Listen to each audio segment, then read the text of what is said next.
aspiración, esparcir la luz de Cristo, dar las nuevas de la cruz, pues hay muchos que no han visto todavía al buen Jesús. Como un barco zozobrante en las ondas de la mar, nuestro mundo tan valiente va muy pronto a naufragar. Esparcir la luz de Cristo, dar las nuevas de la cruz, pues hay muchos que no han visto todavía al buen Jesús.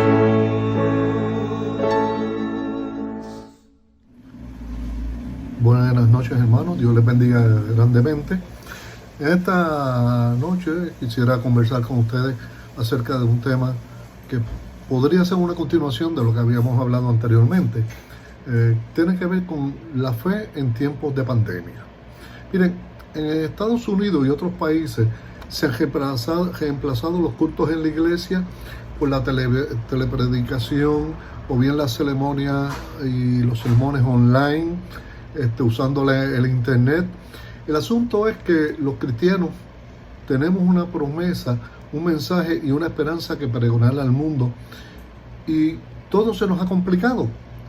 No obstante, tenemos todavía que predicar ese mensaje. Tenemos que llevarle el mensaje de esperanza a un mundo que realmente vive en una época muy difícil. Son realmente difíciles los tiempos que nos ha tocado vivir a nosotros, especialmente con este asunto de la pandemia. Hay una novela de Gabriel García Márquez, muy conocida en el mundo literario, Amor en el tiempo del cólera.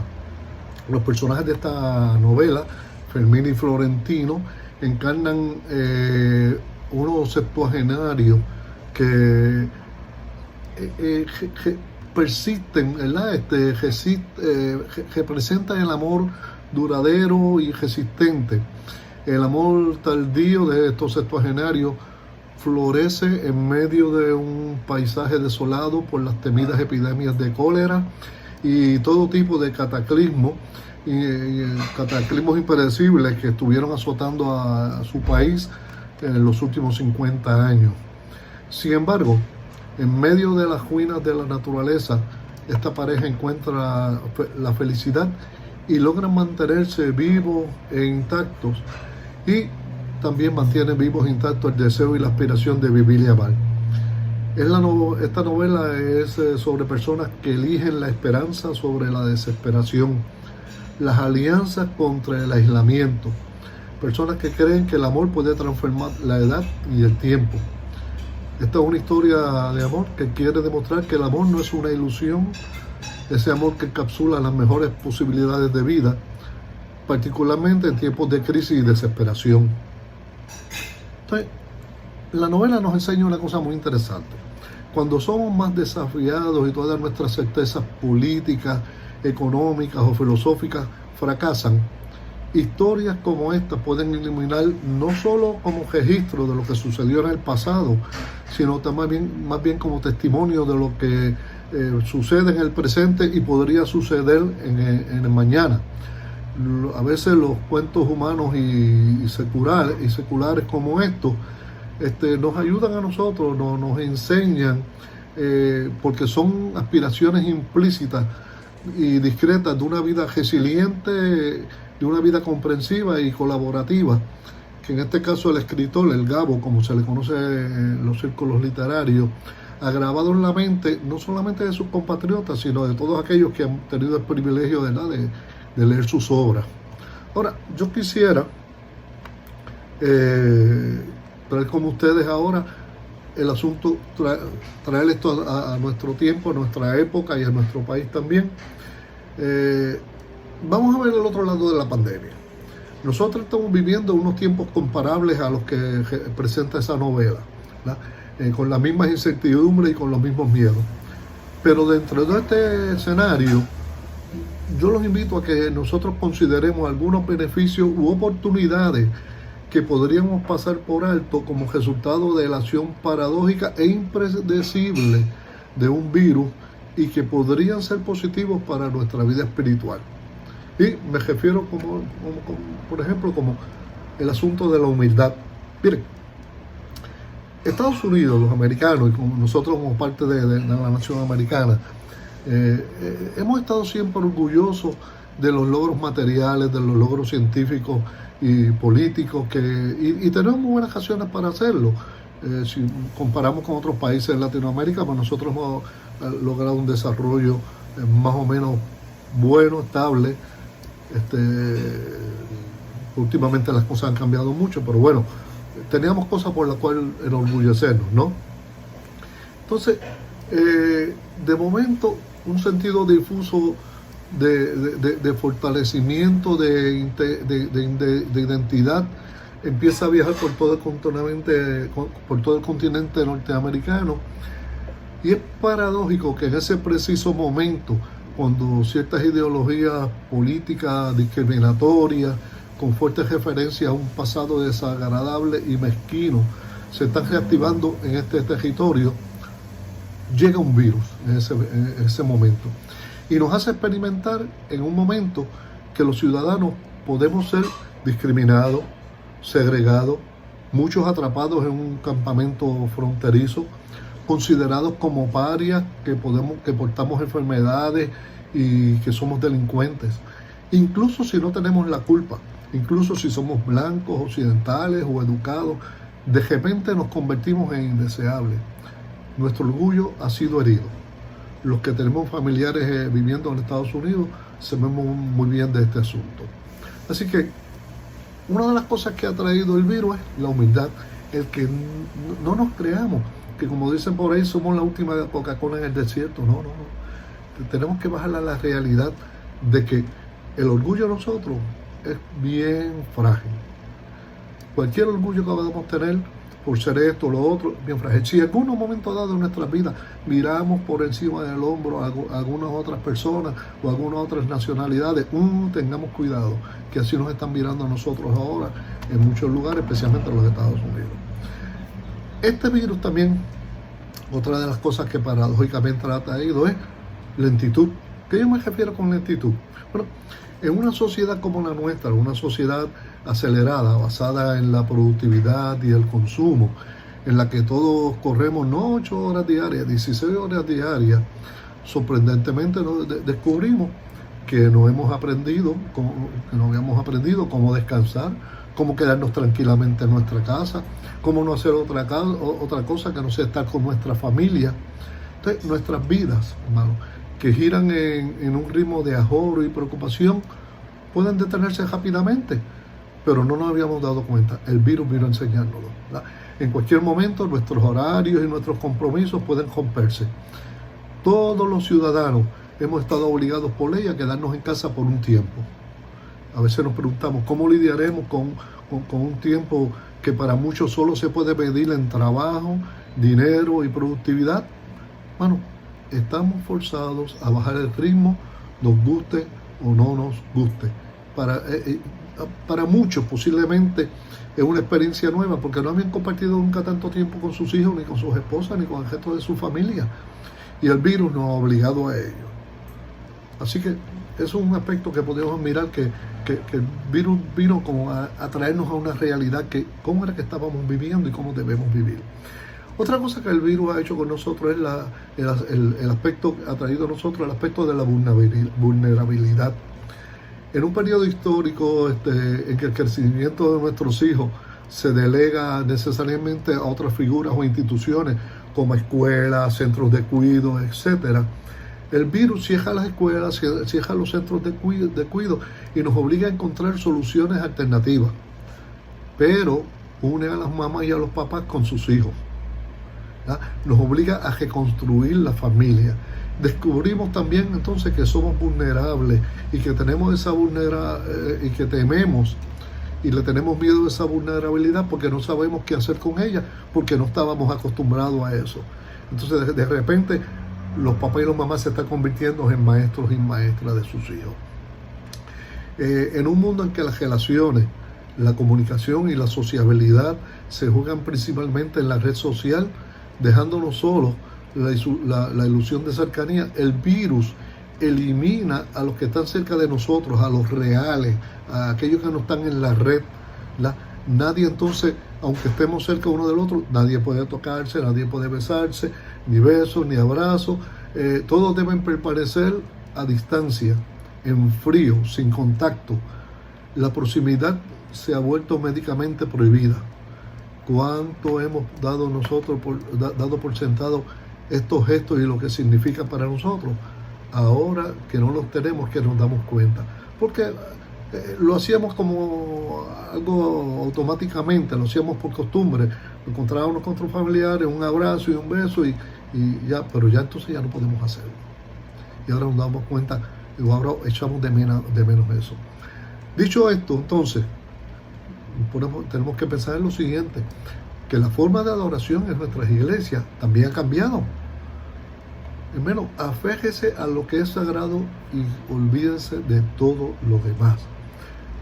Las congregaciones, hermanos, se manejan por hábitos y costumbres.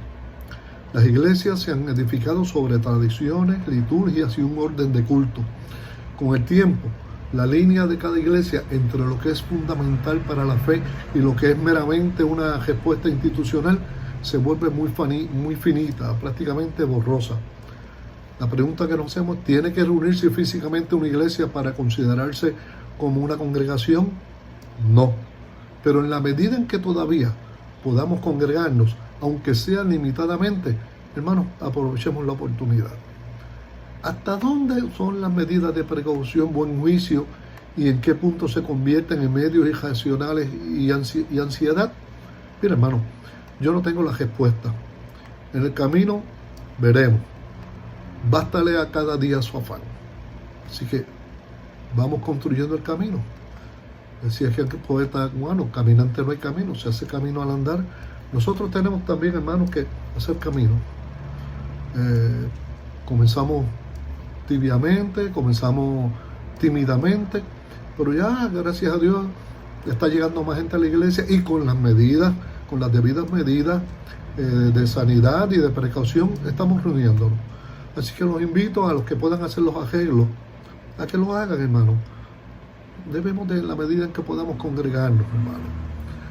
En términos prácticos, la respuesta de una iglesia será diferente de otra, dependiendo de su tamaño, de sus circunstancias propias, del número de miembros vulnerables. No hay una respuesta correcta. Todos estamos buscando las respuestas más apropiadas en circunstancias extraordinarias. Lo que hacemos es tratar de hacer lo mejor para nuestro Dios. Trate entonces usted, hermano, de convertirse en un líder fuerte. Los hermanos de la iglesia necesitan su ayuda y su guía también. En momentos de crisis debemos recordarle a las personas que Dios tiene control de cada situación y que nunca hay razón para el pánico. En este asunto del COVID-19 hay tanto que no sabemos y tenemos que aprender que por eso debemos aumentar nuestro deseo, nuestra necesidad de buscar al Señor, el rostro del Señor cada día, porque en esto necesitamos cada día aprender. Necesitamos que Dios nos oriente, nos ilumine, nos guíe, Dios. Como cristianos necesitamos tener una postura teológica acerca de todo. Necesitamos procesar nuestros temores ante Dios y dejar que nuestras acciones sean inspiradas por fe y guiadas por una teología sólida. Que la doctrina y no la enfermedad ni los decretos terrenales guíen nuestras decisiones. Para un momento como esto, la unidad es la clave. Creemos en el poder de ponerse de acuerdo para orar. En un momento como este necesitamos que cada creyente se levante y que juntos buscamos y le pidamos a Dios en favor de todos los contagiados y todos los que están en riesgo de serlo también. Es crucial que en tiempos de crisis la iglesia se levante y muestre un estándar. Como la sal y la luz, la iglesia necesita mantenerse firme en el Señor para que otros puedan ver la esperanza que nosotros profesamos. Si respondemos a esta crisis correctamente, puede llegar a ser un momento decisivo de discipulado para nuestro país. Ante el peligro inminente, nuestras prioridades se reordenan. Esta es una gran oportunidad para nosotros tener conversaciones profundas con nosotros mismos en relación a lo que motiva nuestra vida. ¿Estamos solo existiendo o realmente viviendo? ¿Estamos enfocados en lo que es correcto? ¿Nos mueven las motivaciones correctas? ¿Lo gobiernan los valores bíblicos o los del mundo? ¿O estamos viviendo para lo que realmente importa, que es cumplir el deseo de nuestro Dios de que las moradas que Jesús ha preparado en su casa se llenen hasta desbordarse? Esta pandemia, mis queridos hermanos, presenta una oportunidad que Dios nos ha dado para hacer luz en medio de la oscuridad del momento. Esta crisis representa una oportunidad para ayudar y alcanzar la comunidad. Después del periodo inicial de aceptación de esta nueva normalidad, hemos empezado a observar cómo se ha visto afectado nuestro país. Las necesidades son prácticas: la alimentación y la salud de los ancianos, las necesidades emocionales por el ambiente de pánico e incertidumbre que predominó desde la aparición de los primeros casos confirmados a nivel local hasta prácticamente la crisis total, hermano. La gente está atemorizada, esa es la realidad. Nunca nosotros podremos eliminar por completo esos elementos negativos de la sociedad, pero lo que sí podemos hacer es asegurarnos de que se generen más cosas positivas que negativas. Así que tenemos que salir, llegar hasta nuestra gente, llegar hasta los necesitados, caminar en la segunda milla para ayudar, orar con ellos y por ellos. Los virus se propagan rápidamente, pero la amabilidad, hermanos, también es contagiosa. En medio de las malas noticias, las buenas nuevas de Jesucristo son más relevantes que nunca. En esta época de pandemia, es oportuno que cada congregación adventista se convierta en una fuerza evangelizadora poderosa. Las circunstancias en que vivimos son un desafío para llevar a otros el mensaje de esperanza y de salvación. Hermano, tenemos muchos vecinos, mucha gente mayor alrededor de nuestras iglesias. Tenemos que visitarlas.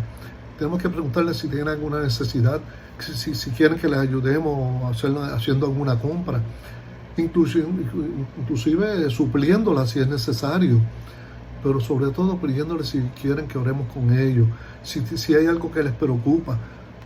Es difícil que alguien que usted le ofrezca, que le diga: mira, ¿quieres orar conmigo? ¿Me permites orar contigo unos momentos pidiendo que Dios nos cuide y nos protege y demás? Es difícil que alguien le diga que no, hermano. Así que es una oportunidad para, como hice la lección de esta semana, hacer amigos, servirle a la gente y después llevarlo a los pies del Salvador. Quiero compartir con ustedes un texto que se encuentra en Josué 13, capítulo 1, al final del texto, y leo para ustedes. Dice ahí la última oración, dice el Señor, hablándole a Josué, Jehová le dice, voy a leerlo completo, dice: siendo Josué ya viejo, entrando en años, Jehová le dijo: tú eres ya viejo de edad avanzada, y queda aún mucha tierra por poseer.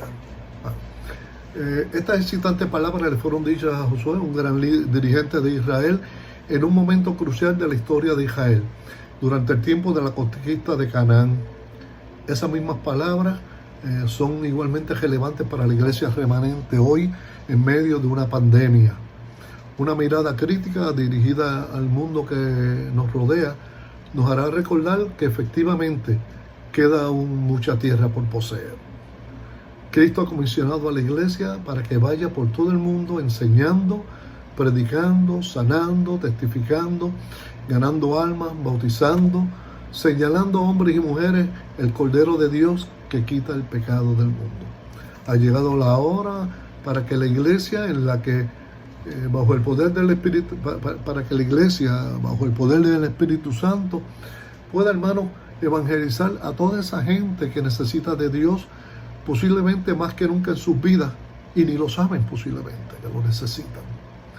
El mundo está infectado por un virus que es mucho peor que todos los virus que hemos conocido a lo largo de la historia, y es el virus del pecado. Sí, hermano, aún queda mucha tierra por poseer. con clara visión y el espíritu indomable, subamos luego y poseamos la tierra, que más podremos que ella. Por la gracia de Dios y por el poder del Espíritu Santo, permitamos, hermanos, que la iglesia de Corozal avance con valor, con fe y consagración, que a pesar del COVID-19 tengamos victorias en Cristo Jesús, que recordemos, hermanos, que a pesar de todo lo ya alcanzado, queda aún mucha tierra por poseer. La iglesia debe marchar en forma progresiva en su tarea evangelizadora. Nuestra orden de marcha es ir por todo el mundo, predicar el evangelio a toda criatura. Y nos dice más adelante en Mateo 28, 18 al 20, toda potestad me es dada en el cielo y en la tierra. Por lo tanto, id y doctrinad a todos los gentiles. Y he aquí, yo estoy con vosotros todos los días hasta el fin del mundo. Hermano, Dios no ha suspendido, revocado o modificado su mandato. Su mandato de evangelización sigue vigente. Este mandato es firme, final e inequívoco. La obra evangélica, la tarea de abrir las escrituras a otros, el amonestar a hombres y mujeres acerca de lo que sobrevendrá al mundo, ha de ocupar el tiempo más valuable, digo yo, más importante de los siervos de Dios. Tenemos, hermanos, nosotros que responder a ese llamado. No vivimos como aquellos tiempos, como aquellos sin esperanza. De eso es que se trata el Evangelio.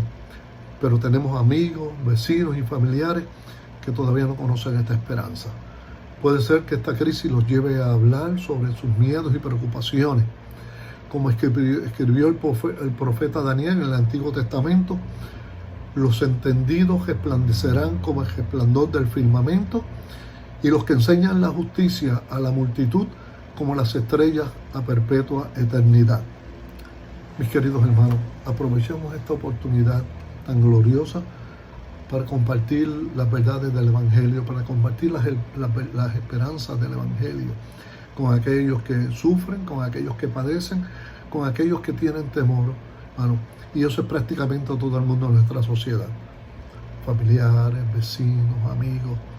Así que aprovechemos, hermano, esta oportunidad y seamos nosotros foros de luz, seamos nosotros aquellos que llevemos la esperanza a quienes la necesitan, llevemos el alivio, el sostén, el consuelo. Es una esperanza maravillosa de hacer amigos, de presentarle a Jesús a aquellos que todavía no le conocen. El Espíritu Santo hará su obra, Dios, hermano. El Espíritu Santo obrará en los corazones de aquellos y tocará los corazones de muchos para que quieran saber, conocer más de Jesús. Quiera Dios que así sea, hermano. Mi oración en esta noche es que Dios nos ilumine, nos guíe y nos dirija para que nosotros podamos decir, he aquí, Señor, envíame a mí. Que Dios les bendiga grandemente, hermano, y que la paz del cielo sea con ustedes. Bendiciones para todos. En el nombre de Jesús. Amén.